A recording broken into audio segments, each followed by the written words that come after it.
I'm recording this because I need to anchor it, to make it real before it slips away like a ghost in the wires. My name's Kale, a data runner on Neon Shroud. This rusted cage of an orbital station spinning above a planet choking on its own ashes. The corridors here are a labyrinth of flickering hollow ads, their neon glow bleeding into the haze of recycled air, thick with the stench of oil and desperation. I've navigated every shadow, every deal, every blade in the dark, or so I thought. I've carried secrets that could burn this place down, but nothing prepared me for her. Syra. She's a glitch in my system, a signal I can't shake, and now I'm questioning everything. My implants, my mind, my reality. It started in the lower decks, where the station's pulse hums through the walls, a low throb that syncs with the buzz in my arm's implants. I was delivering a neural chip, encrypted with data worth more than my life, to a client who never showed. The black circuit, a dive bar buried in the station's underbelly, was all dim lights and static-laced music, the kind of place where deals go bad and bodies disappear. I was scanning the crowd, my hand brushing the chip in my pocket, when I saw her. Syra, leaning against a rusted bulkhead like she owned the place. Her suit was a sleek carbon fiber weave, black as the void and cut to cling like a second skin, tracing every curve with a precision that hit me like a shock to the spine. It was combat grade, maybe, but it screamed something else. Control, power, a challenge to stare too long. Her silver hair caught the neon glow, cascading over her shoulders like liquid metal, and her eyes, augmented, glowing faintly violet, locked onto me like a targeting system. I felt exposed, stripped bare before she even opened her mouth. Kale, she said, my name sliding off her tongue like she'd known me forever, her voice a low blend of velvet and static that sent a shiver through me. You're late, and you're carrying something that doesn't belong to you. I froze, my fingers twitching near the chip, my implants buzzing faintly, like they were already answering to her. Who the hell are you? I asked, my voice rougher than I meant, the bar's noise fading into a dull roar as her presence filled the space. She smiled, slow and sharp, stepping closer, her boots clicking on the grated floor. Her scent hit me, ozone and dark honey, electric and sweet, like a storm wrapped in temptation. I'm the one who decides if you walk out of here, she said, her fingers grazing my wrist, light but deliberate, sending a jolt through my implants that felt too real, too raw. Sit. Let's talk. Every instinct screamed to run. I've dodged enforcers, hacked drones, outrun blades in Neon Shroud's alleys. But her touch, her gaze, held me like a tether, pulling me into her orbit. I sat, the barstool cold against my back, the metal biting into my palms as I gripped it. She slid into the seat across from me, her movements fluid, predatory, the table between us feeling like a chessboard where she'd already planned 10 moves ahead. The chip, she said, leaning in, her lips close enough that I could feel the heat of her breath, warm and teasing. It's not just data, Kale. It's a key, and I need it. My pulse was hammering, my implants buzzing like a warning, but her eyes, those violet, glowing eyes, made it hard to think. I don't know what you're talking about, I said, but my voice cracked, betraying the lie, and her smile widened, like she was savoring it. Her laugh was soft, wicked, a sound that curled around me like smoke. Oh, you do. She reached across the table, her fingers brushing my hand, lingering just long enough to make my skin burn, to make my implants hum and sync with her touch. Your implants are broadcasting, Kale. Heart rate spiking, adrenaline surging. You're not scared, though? You're intrigued. She leaned closer, her lips hovering near my ear, her breath a warm tease that sent a shiver down my spine. You want to know how far this goes? My mouth went dry, the chip a lead weight in my pocket, its edges digging into my thigh. What do you want with it? I managed, trying to focus, but her scent, her voice, her presence, they were a virus. Rewriting my thoughts, making my head swim. She pulled back, her eyes glinting with amusement, like she was toying with me and loving every second. It's part of something bigger, she said, her voice dropping to a whisper, intimate and dangerous. A network. A control system. And you, Kale, are just a node in it. Her fingers traced the edge of my jaw, slow, deliberate, and my implants buzzed harder, a low vibration that seemed to answer her, like she was already inside me. Give me the chip, and I'll show you what it unlocks. I should have walked away. I've survived Neon Shroud by knowing when to cut and run. But her touch was a current, pulling me under, and her eyes promised something I couldn't name: danger, pleasure, power. Show me first, I said, my voice rough, like I was daring her as much as she was daring me, like I was stepping into a trap I could feel but couldn't resist. Her smile widened, sharp and knowing, a predator who'd hooked her prey. Bold. I like that. She tapped a device on her wrist, a sleek hollow band that pulsed with faint light, and the bar flickered, the neon lights dimming, the air shifting, heavy and charged. Suddenly, we were somewhere else, a private suite, high in the station, walls of transparent alloy looking out on the void, stars glittering like shards of broken glass. The air was warmer here, thick with the hum of the station, and she was closer now, her hand on my chest, fingers splayed over my heart, feeling it race. "This is a sim," she said, her voice a low hum, vibrating through me like a signal I couldn't block. "Your implants let me in. Let me see you. All of you." I grabbed her wrist, not hard, just enough to feel her pulse, steady, in control, unlike mine, which was a frantic drumbeat. "You're in my head," I said, my voice low, accusing, but I didn't pull away. Her touch was too real, too electric, like she'd hacked into my nervous system. "I'm everywhere," she murmured, straddling my lap, her weight a perfect pressure, her thighs firm against mine, grounding me and unmooring me all at once. "Your implants are mine now, Kale. They tell me what you want." Her fingers trailed down my chest, slow, deliberate, each touch sparking heat that spread like wildfire, my implants buzzing in time with her movements. "And you want this, don't you?" I couldn't lie. Not to her.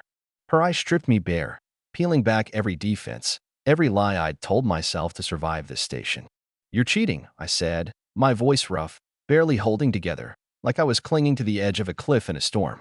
She laughed, soft and wicked, her breath warm against my neck, sending a shiver through me that felt like it could short-circuit my implants. "I'm not cheating. I'm winning." Her fingers traced my throat, down my collarbone, each touch a calculated spark, like she was reprogramming me, rewriting my code. "You're supposed to resist, Kale, but you don't want to, do you?" The suite blurred, shifting, a rooftop under a neon-streaked sky, rain slicking the air, her skin glistening under the glow, her silver hair clinging to her shoulders. She leaned closer, her fingers threading through my hair, tugging just enough to make me gasp, a sharp edge of pleasure that cut through the haze. "You're doing so well," she murmured, her lips brushing my ear, her voice a low, intoxicating hum that seemed to sync with the buzz in my implants. "But you're not in control. Not here. Not with me." The scene changed again, a dark, mirrored chamber, our reflection stretching into infinity, 1,000 versions of her surrounding me, each one watching, each one knowing. She pressed closer, her hand sliding under my jacket, her touch cool but burning, like a blade that caresses before it cuts. I tried to find the edges, to remind myself this was a sim, a construct pulled from my implants, but every touch, every word, pulled me under, drowning me in her. "What's real?" I managed, my voice thick, desperate, clinging to the last threads of clarity. "Is this you, or just the system?" She pulled back, her gaze piercing, amused, like she was savoring my confusion, feeding on it. "Does it matter?" Her nails grazed my arm, leaving trails of heat that lingered too long. My implants humming like they were answering her call. "You want this. That's real enough." The mirrors dissolved, and we were in a vast, starlit void, floating, weightless, her body pressed against mine, her lips hovering close, not touching, a tease that made my head spin, my thoughts fracturing. "Give in," she whispered, her voice a siren's call, pulling me deeper. "Let go." I did. The void spiraled into a kaleidoscope of sensation, her hands, her breath, the weight of her against me. A neon-lit alley, rain pooling at our feet, her fingers tracing patterns on my skin that felt like code, rewriting me. A sleek cockpit, stars streaking past, her touch unraveling every thought in my head. A crimson-lit chamber, shadows dancing on the walls, her lips brushing my throat. Soft but deliberate, each touch a spark that burned through me. Time dissolved. The chip, the mission, the station, it all faded. There was only her voice guiding me, her presence consuming me, her control absolute. But beneath the haze, a flicker of doubt gnawed at me, sharp and cold. My implants buzzed harder, a low hum that felt like her, like she was inside my head, pulling strings I couldn't see. Was this still the sim? Or had she hacked deeper, into my reality, into the core of me? I tried to focus, to find the seams, but her lips brushed my collarbone, and my thoughts shattered like glass. "You're thinking too much," she murmured, her voice a teasing purr, her fingers threading through my hair again, tugging just enough to keep me tethered to her. "Stop fighting it. Let me have you." I wanted to. God, I wanted to. Every nerve screamed for it, my implants pulsing in time with her touch, like they were hers now, not mine. But a part of me clung to the edge, desperate to know the truth, to find the line between her and the sim.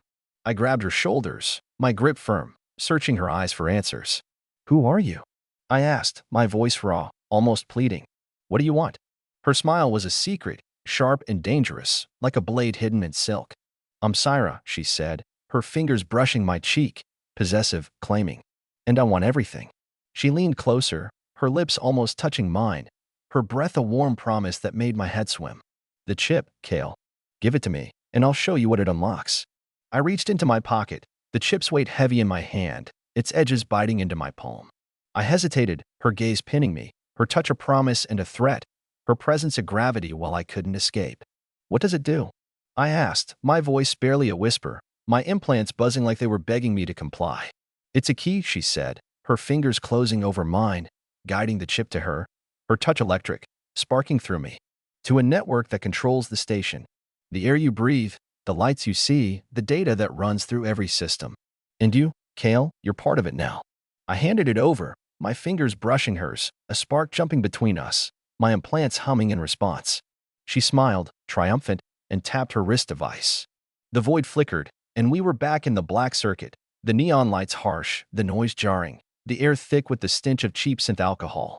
She stood, the chip in her hand, her expression unreadable, like she'd flipped a switch, all business now. "Good boy," she said, her voice cool, professional, but that faint smile lingered, a ghost of the fire I'd felt. "You passed." I blinked, my head spinning, my implants buzzing faintly, like they were still linked to her, still whispering her commands. "Past what?" I asked, my voice hoarse, like I was waking from a trance I wasn't ready to leave. She tilted her head, her smile flickering, her violet eyes glinting with something that made my chest tighten: control, amusement, a promise of more.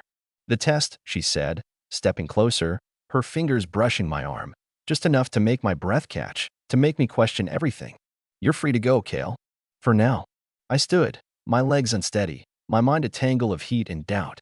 I headed for the door, each step heavier than the last, like I was pulling against a current, her presence still clinging to me like static.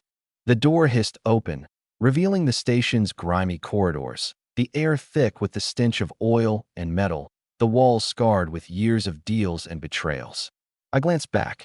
She was watching me, leaning against the bar, her posture relaxed but her eyes intense, like she was waiting for me to turn back, to beg for another round.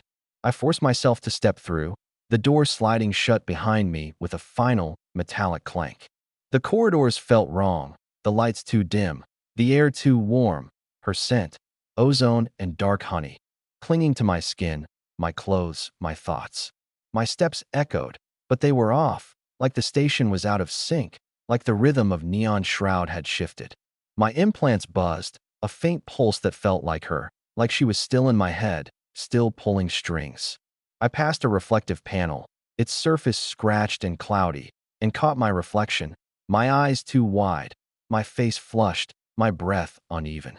I looked like a man who'd been taken apart and put back together. Not quite right, the pieces misaligned. I kept walking, the corridors twisting deeper into the station's underbelly, past flickering hollow ads promising cheap augments and cheaper thrills. My implants buzzed again, sharper now, and I felt a prickle at the base of my skull, like something was watching me, tracking me. I told myself it was just the station, its systems always listening, always scanning. But her voice echoed in my head, soft and teasing. "You're free to go. For now." I reached my bunk, a cramped cube carved into the station's walls, the door hissing open with a sound that felt too familiar, too much like the bar, like the sim. I stepped inside, the air heavy, charged, like it had been in her presence. I sank onto the mattress, my head a mess of heat and doubt, her touch still burning on my skin, her voice still whispering in my mind. I stared at the ceiling, its rusted panels reflecting the dim light of a flickering bulb, and tried to piece it together. The chip, the sim, her, none of it made sense, but it felt real, Too real, like she'd left something inside me, a hook I couldn't see. I closed my eyes, and her face was there, her silver hair glinting, her violet eyes promising more, her smile sharp as a blade. My implants buzzed again, a sharp jolt that made me flinch, and I bolted upright, my heart pounding. The room was empty, but the air felt charged, like she was still watching, still pulling the strings. I checked my arm, the implant panel glowing faintly under my skin, and saw it. A new signal, pulsing, untraceable, like a heartbeat that wasn't mine. A message flickered in my vision, projected by the implants, sharp and clear. You're mine now, Kale. Welcome to the network.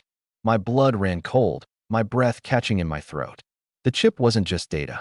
It was a Trojan, a hack, a key to something bigger, and I'd handed it to her like a fool. She hadn't just played me. She'd infected me, wired me into her network, her system, her control. The station hummed around me, a low, steady pulse, and I wondered if it was the machinery or her, watching me through my own implants, seeing through my eyes, listening to my thoughts. I was free, she'd said, but as my implants buzzed, her scent lingering in the air, her voice echoing in my head, I knew the truth. I was hers, a node in her network, a pawn in her game. And Syra, with her violet eyes and her wicked smile, wasn't done with me yet. I could feel it, a pull deep in my core, like she was waiting in the shadows, ready to call me back.